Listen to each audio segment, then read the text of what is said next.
السلام عليكم ورحمة الله وبركاته. ازيكم يا شباب، عاملين ايه؟ ان شاء الله تكونوا بخير. يونت 12 واخيرا اخر يونت عندنا موجودة في المنهج، بنتكلم فيها عن قاعدة لذيذة جدا اسمها ال present perfect او المضارع التام. طبعا قاعدة جميلة جدا بس محتاجة شوية تركيز، فيلا بينا. طبعا المضارع التام عندنا بيتكلم من هاز او هاف زائد التصريف التالت. تاني هاز او هاف زائد التصريف التالت. طبعا هاز فيها اس، يبقى بتيجي مع الفريق اللي بيحب الاس، زي الهي والشي والات واي اسم مفرد. اما الهاف ما فيهاش اس يا مستر، يبقى بتيجي اكيد مع الفريق اللي ما بيحبش، زي مين؟ زي الاي والوي واليو والزي واي اسم جمع. يبقى ده كده ايه؟ هاز او هاف زائد التصريف التالت. زي لما اجي اقول هي بتاخد هاز، بعد كده التصريف التالت من ايت ايتن فيش اوريدي، هو كل السمك بالفعل. طبعا هنا لقيت هاز وهاف والتصريف التالت. طب لو هنفي بكلمة اسمها نوت، فاقول هاز نوت، بس الموضوع منتهي. فاقول he has not eaten fish already. طيب يبقى خلاص يا مستر، عرفنا المضارع التام او ال present perfect بيتكون من has و have زائد التصريف التالت، وهنفي بكلمة not والموضوع منتهي. نخش على اليوسجز او الاستخدامات. اول استخدام عندي خالص الا وهو حدث تم في الماضي وما زال مستمرا. يعني ايه؟ يعني لما اجي اقول لك مثلا اللي انا عشت في القاهرة لمدة سنتين، هل معنى كده اللي انا سبتها ولا لسه مستمر فيها؟ لا يا مستر لسه مستمر. لما اجي اقول لك اللي انت بتذاكر انجليش بقالك يجي 10 سنين، هل معنى كده اللي انت سبت مذاكرة الانجليش؟ لا، يبقى دي حاجة انت بدأت تعملها زمان ولسه مستمر عليها. طب تاني استخدام يا مستر، حدث تم بدون ذكر الوقت. يعني انا سافرت. يا ابني امتى؟ ما اعرفش، ما قلتش. انا خلصت الواجب. طب امتى يا ابني؟ ما قلتش، خلصت ماليش دعوة. يبقى حاجة حصلت في الماضي بس من غير ما اقول ايه الوقت. تالت استخدام والاخير هو حدث تم منذ فترة وجيزة. يعني ايه الكلام ده كله؟ يعني حاجة لسه خلصانة مفيش كام ثانية. يعني لما اجي اقول لك ايه I have just finished my homework، انا لسه مخلص الواجب بتاعي، يبقى دي حاجة لسه خلصانة من فترة ايه؟ وجيزة، من فترة صغيرة مفيش كام ثانية. يبقى تاني الاستخدامات، حاجة بدأت في الماضي وما زال مستمرة. تاني حاجة، حاجة تمت من غير ما اقول الوقت اللي تمت فيه. تالت حاجة، حدث تم منذ فترة وجيزة، يعني حاجة لسه خلصانة ما بلهاش وقت طويل. نخش في الأهم. كلمة ever معناها سبق لك. سبق ايه؟ لك. مهمة جدا. بتيجي فين دي يا مستر؟ بيقول لي بتيجي في نص السؤال بهل، عشان أسأل عن الخبرة. لا معلش، واحدة واحدة بس. هو يعني ايه سؤال بهل؟ السؤال بهل يا دكتورة ان يكون اخره علامة استفهام واوله مش بادئ ولا بدبليو اتش ولا بهاو. تعالى كده ننزل على السؤال ده اللي بيقول لي have you ever ridden a horse؟ هل انت ركبت حصان قبل كده؟ هنا انا لقيت سؤال عشان اخره question mark. هل بادئ بدبليو اتش او هاو؟ لا يا مستر. فمعنى كده اللي ده اسمه سؤال بهل. اجابته طبعا لا بيس لا بنو. وطبعا حطيته في النص. يعني ايه في النص يا مستر؟ يعني ما بين هاز وهاف وما بين التصريف التالت. الموضوع كده ايه لذيذ اهو. يبقى ايفر معناها سبق لك، وبتيجي في نص السؤال بهل عشان اسال عن الخبر. نخش على تاني واحدة الا وهي just، اللي معناها حالا، يعني حاجة لسه خلصانة ما بلاهاش كتير. طب بتيجي فين دي يا مستر؟ بتيجي في نص الجملة المثبتة. نص الجملة المثبتة. لا معلش، هو يعني ايه جملة مثبتة؟ كلمة جملة مثبتة يعني ما فيهاش ولا كلمة نوت ولا علامة استفهام، يعني ولا هي سؤال ولا هي جملة منفية. يبقى الجملة المثبتة يا مستر هي الجملة اللي ما فيهاش ولا نوت ولا علامة استفهام. يبقى كلمة just معناها حالا. تيجي فين يا مستر؟ نص الجملة المثبتة. طيب اديني مثال. She has just finished her homework. هي لسه مخلصة الهوم ورك بتاعها حالا. طبعا she بتاخد has، نزلت just في النص ما بين has و have والتصريف التالت. بعد كده نزلت التصريف التالت اللي هو finished والموضوع كامل زي ما هو. نخش على اللي بعده. كلمة never اللي معناها أبدا. طبعا برضو بتيجي لي في نص الجملة المثبتة. كلمة never بتيجي علشان تنفي أصلا. طب يا مستر طالما بتنفي يبقى خليها في جملة منفية. لا ما ينفعش. ليه؟ علشان عندنا قاعدة بتقول نفي بنفي. بإثبات. زي عندكم في الرياضة كده سالب في سالب بموجب، فمش ينفع الجملة تبوظ. فكلمة never بتساوي hasn't و haven't، فعشان كده بنقول اللي كلمة never بتيجي في نص الجملة المثبتة.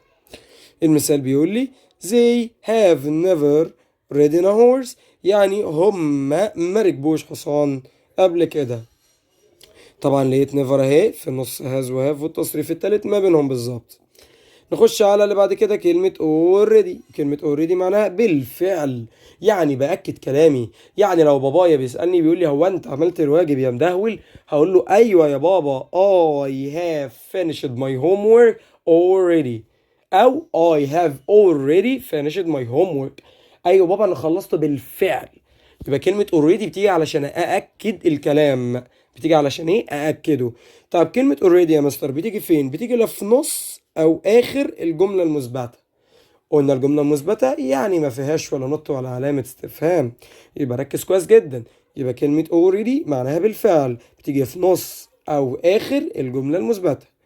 زي لما أجي أقول they have already ridden a horse، يعني هم بالفعل ركبوا حصان. ممكن الجملة كلها تتغير وأقول they have ridden a horse already. يبقى هنا مرة جبتها في الآخر ومرة أجيبها في النص.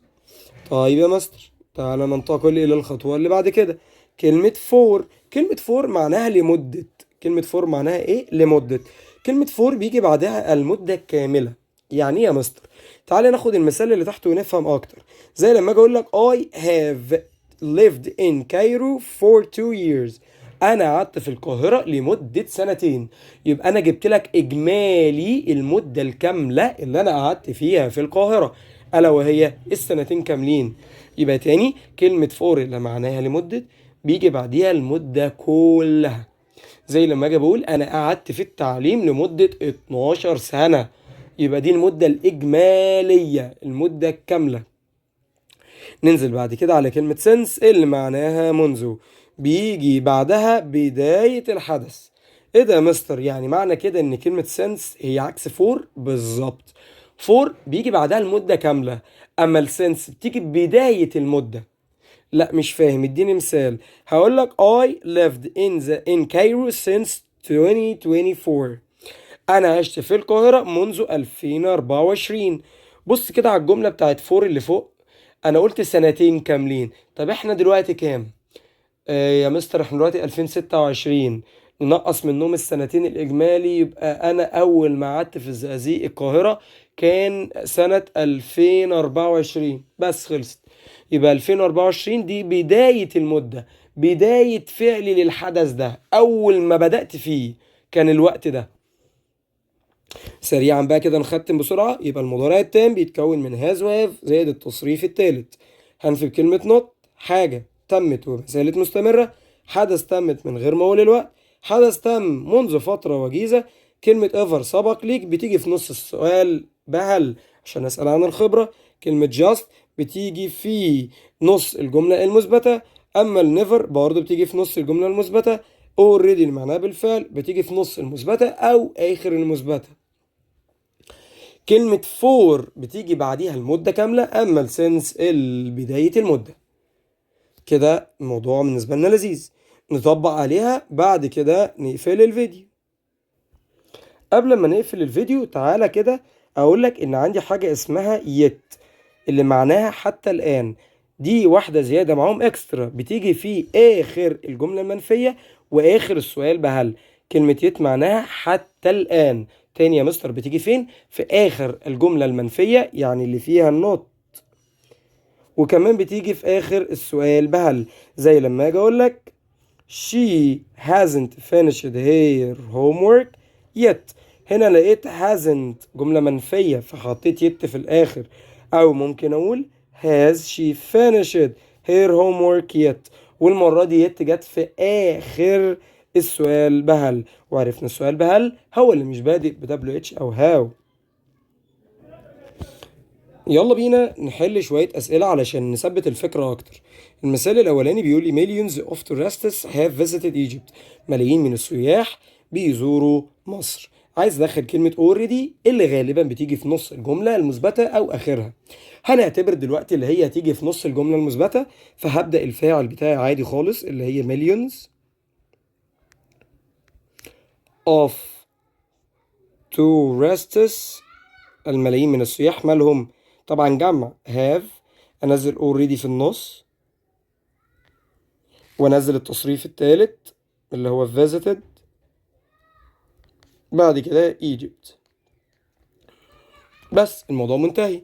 يلا نمبر 2. I have never traveled to the USA. عايز ادخل كلمة yet. طبعا هنا بيقول لي انا ما سافرتش قبل كده الولايات المتحدة الامريكية.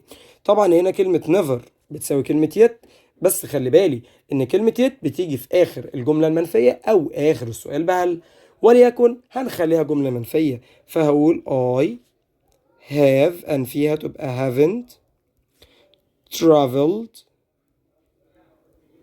to the USA ونزل كلمة yet. خلصت. يلا number 3. Yes, my friends have seen the new movie. أيوة صحابي شافوا الفيلم الجديد. عايز أبدأ الجملة بهاف.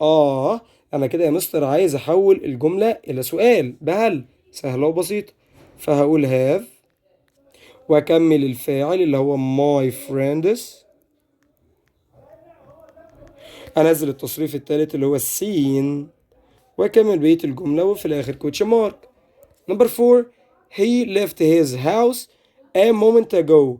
طبعا a moment ago بتدل على الماضي البسيط، أكيد هشيلها عشان أحط كلمة just اللي معناها حالا، وجاست زي ما انتوا عارفين بتيجي في نص الجملة المثبتة، فهقول هي بيحب الاس فهقول has. بعد كده نزل just والتصريف التالت هو already عندي left his house. بمنتهى البساطة، سهلة جدا، مش محتاج أي حاجة خالص. طيب يلا نكمل. عندي number 5. He has lived in Cairo for 10 years. طبعا كلمة for بيجي بعديها المدة كاملة، بداية المدة خالص، فعايز أدخل كلمة since اللي معناها منذ اللي بيجي بعدها بداية المدة، فهقول he has lived، هو عاش in كايرو في القاهرة since منذ. يلا يا بطل، هنا بيقول لي لمدة 10 سنين فوق. رجع لي بقى 10 سنين، احنا دلوقتي 2026، نقص منهم 10 يبقى كام؟ 2016، يبقى هقول له since 2016. خلصت، الموضوع منتهي. طب يلا نخش على number 6. I haven't watched such a good film since last month. يعني إيه الكلام ده؟ أنا ما شفتش فيلم بالجمال ده منذ آخر شهر.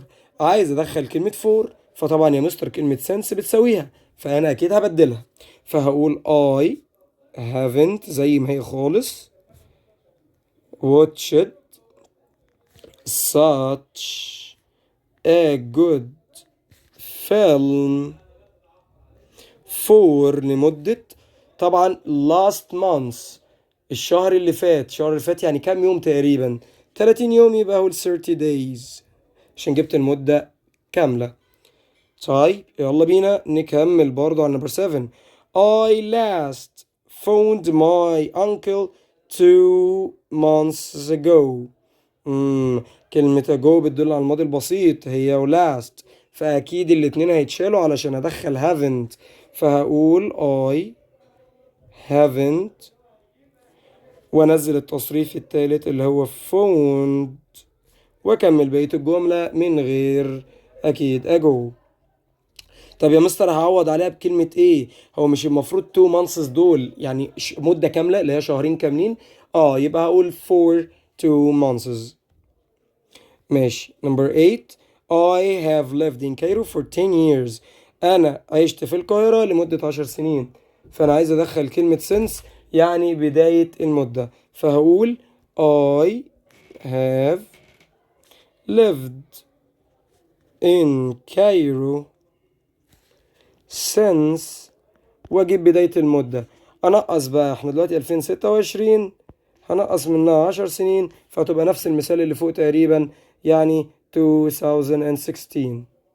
بس باختصار شديد، في أي حاجة واقفة معاكم بلغوني على طول. ف نبقى نعمل سبسكرايب، نسجل، نعمل أي كومنت حابين اللي أنا أشرح فيه. وبكل بساطة سهلة ما تهبطش. السلام عليكم ورحمة الله وبركاته.